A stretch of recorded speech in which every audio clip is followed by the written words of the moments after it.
offering me to go to the washroom first. And up to my surprise I was thinking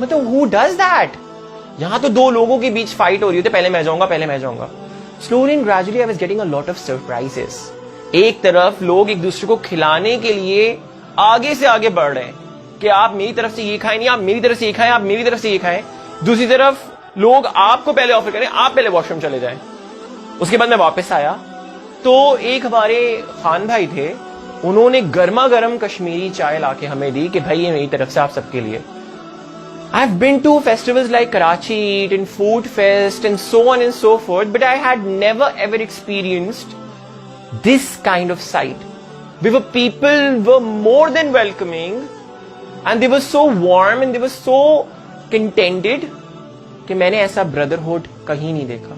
Then I was wondering کہ یہ سب control کون کر رہا ہے؟ یار لاکھوں لوگوں کا مجمع ہوتا ہے, who controls all that? Not even a single policeman was there. Not even a single policeman. No armed forces. No one. وہ سب اتنے ڈسپلن تھے کہ کوئی آپ کو دوسرے سے اونچی آواز میں بات کرتا ہوا بھی نظر نہیں آئے گا. سب کو پتا تھا انہیں کہاں جانا ہے. انہی کے اپنے والنٹیئرز تھے جو نیویگیٹ کرتے تھے. اگر کوئی راستہ بھٹک جاتا تھا کہ سر آپ یہاں چلے جائیں, سر آپ وہاں چلے جائیں. ایک جمع غفیر تھا لوگوں کا, پارکنگ پراپر تھی, ڈسپلن تھا سب کچھ, اور مجھ سے تو یہ ہضم ہی نہیں ہو رہا تھا. نیکسٹ ڈے صبح ہوئی تو ہم نے یہ سوچا کہ خاص طور پہ میں نے کہ میں جا کے اور ایکسپلور کرتا ہوں چیزوں کو. میں گیا ڈھونڈتے ڈھانڈتے تو وہاں پر ایک ناشتے کا اسٹال لگا ہوا تھا جہاں پر سے آپ کو بریڈ, جیم, جو بھی ناشتے کا سامان تھا ہی ملتا ہے. تو جیم کا ایک بڑا والا پیکٹ, بڑا والی بوٹل جار جو ہوتا ہے وہ 370 کا باہر ملتا ہے. اینڈ آئی واز لائک یہ تو انہوں نے ضرور مہنگا رکھا ہوگا, obviously as per the demand, تو یہ تو انہوں نے مہنگا رکھا ہوگا. I went and I asked that guy کہ بھائی یہ کتنے کا ہے. I was expecting 470 بولے گا, 450 بولے گا, اور صحیح بھی ہے یار, اتنے لوگ ہیں, اتنا مال لانا پڑتا ہوگا, all that پیٹرول کا خرچہ جو بھی ہے. He told me sir یہ جو ہے نا یہ 300 روپے کا ہے. I was like کتنے کا ہے؟ کہتے 300 روپے کا. ریٹیل پہ وہ جیم کا جار 370 کا ملتا ہے اور وہ بندہ 300 کا بھیج رہا ہے. اور اس بات نے مجھے مجبور کیا دوسرا کوشچن پوچھنے پہ کہ بھائی ایسا کیوں؟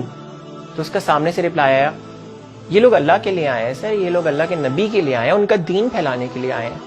ان کی مدد ہم پہ کرنا فرض ہے, ہم نہیں کریں گے تو کون کرے گا, اور یہ میرے بھائیوں کے لیے. اور پھر میں نے پوچھا اور یہ پاپے جو 170 روپے کا پیکٹ باہر ملتا تھا وہ بندہ 120 روپے کا بیچ رہا تھا. اور میں نے اس پہ دوبارہ پوچھا کہ یہ آپ اتنا سستا کیوں بیچ رہے ہیں؟ تو بولا نہیں سر یہ میری طرف سے کنٹریبیوشن ہے ان لوگوں کے لیے, اور آپ چاہیں تو آپ مفت میں لے جائیں. میں نے ایسا نظم و ضبط کا مظاہرہ کہیں پہ بھی نہیں دیکھا. اور میری جو یہ والی تھاٹ تھی کہ یہاں پہ سارے فارغ لوگ ہیں جن کی کوئی گریجویشن نہیں ہے, کوئی ڈگری نہیں ہے, تو یہ بھی میں بتا دوں multimillionaires, billionaires, C E Os of international firms, Harvard کا گریجویٹ ملا مجھے وہاں, آکسفورڈ کا گریجویٹ ملا وہاں, مجھے آئی بی اے سے ایم بی اے کرنے والا بندہ ملا, مجھے لمس کے گریجویٹس ملے وہاں پہ. مطلب میں یہ سوچ رہا تھا کہ being a doctor, being a gold medallist, being a researcher, میں وہاں پہ سب سے کم پڑھا لکھا ہوں, اور میرے مد مقابل ایکسٹریملی کوالیفائڈ لوگ ہیں. سرجنز موجود ہیں, فزیشنز موجود ہیں, H O Ds, professors, P H Ds موجود ہیں. اور میں یہ سوچ رہا تھا کہ یار میں کتنا زیادہ غلط تھا اپنے بارے میں, اور کتنی میں نے غلط سوچ رکھی ہوئی تھی. یہ بہت پرامن لوگ ہیں, یہ بہت لویبل لوگ ہیں, یہ بہت محبت, عزت, احترام کرنے والے لوگ ہیں, اور ان کا ایک ہی مقصد ہے, صرف آپ اپنا رشتہ اللہ سے بنا لیں. That's it. That's it. یہ کوئی فرقہ واریت کی بات نہیں کرتے, یہ کوئی فرقہ پرستی کی بات نہیں کرتے, یہ کوئی ایکسٹریمزم نہیں پھیلاتے, یہ صرف اور صرف محبت پھیلانے والی جماعت ہے. تو جو میں نے دیکھا وہ میرا شیئر کرنا ذمہ داری تھی ان تمام لوگوں سے جو سمجھتے ہیں کہ تبلیغی اجتماعات جو ہے وہ ایکسٹریمزم پھیلاتے ہیں اور ہمیں نہیں بھیجنا چاہیے. میں آپ ہر انسان سے جو دیکھ رہا ہے ریکویسٹ کروں گا کہ پلیز جائیں اور اپنی لائف میں ایک دفعہ یہ اجتماع ضرور اٹینڈ کریں. It's going to be a life changing experience for you. یہ سب جو ساتھ رہتے ہیں نا, یہ صرف اور صرف محبت, دین, مذہب صرف اس کی بنیاد پہ رہتا ہے. یہ صرف اور صرف انسانیت کی بنیاد پہ ساتھ رہتا ہے. یہاں کوئی شیعہ نہیں دیکھا جاتا, کوئی سنی نہیں دیکھا جاتا, کوئی دیوبندی, بریلوی, وہابی, حنفی, شافعی, کوئی نہیں دیکھا جاتا. یہاں صرف اور صرف انسانیت دیکھی جاتی ہے. اس سے بڑی پروجیکشن آف ہیومینٹی میں نے اپنی لائف میں نہیں دیکھی. تو جن لوگوں نے بھی ابھی تک اجتماع نہیں اٹینڈ کیا ہے وہ ضرور جا کے اس کو اٹینڈ کرے. اور جہاں تک یہ کورونا وائرس والا مسئلہ رہا ہے, تو جس دن گورنمنٹ نے منع کر دیا تھا کہ پبلک گیدرنگز پہ اب بین لگا دیا گیا ہے, اب کوئی پبلک گیدرنگ نہیں ہوگی, اسی دن اس اجتماع کو بھی روک دیا گیا تھا. حالانکہ یہاں پہ پوری دنیا سے لوگ آتے ہیں, U K, U S, Spain, China, Italy, Morocco, Mexico, ہر کنٹری آپ نام لیں اور آپ کو بندے مل جائیں گے. تو وہ سارے لوگ یہاں آئے ہوئے تھے, بین لگا دیا گیا, وہ واپس چلے گئے. کچھ لوگ یہ جماعتیں بنا بنا کے مختلف مساجد میں جاتے ہیں اور وہاں جا کے پھر اللہ کی بات کرتے ہیں, حضور اکرم صلی اللہ علیہ وسلم کی بات کرتے ہیں. تو جب گورنمنٹ نے لاک ڈاؤن کیا تو یہ انہی مساجد میں رہ گئے, اور پھر جب ان میں کورونا ڈائگنوز ہوا تو وہ ایسے پروجیکٹ کیا جا رہا ہے کہ یہی رسپانسبل ہیں اور انہوں نے ہی پھیلایا ہے, حالانکہ سچائی یہ نہیں ہے. وہ تو انہی مسجدوں میں رہ گئے گورنمنٹ کے کہنے پہ جہاں پہ وہ آلریڈی ان کے اناؤنسمنٹ سے پہلے جا چکے تھے. تو اس نے بظاہر ان کی کوئی غلطی نہیں ہے.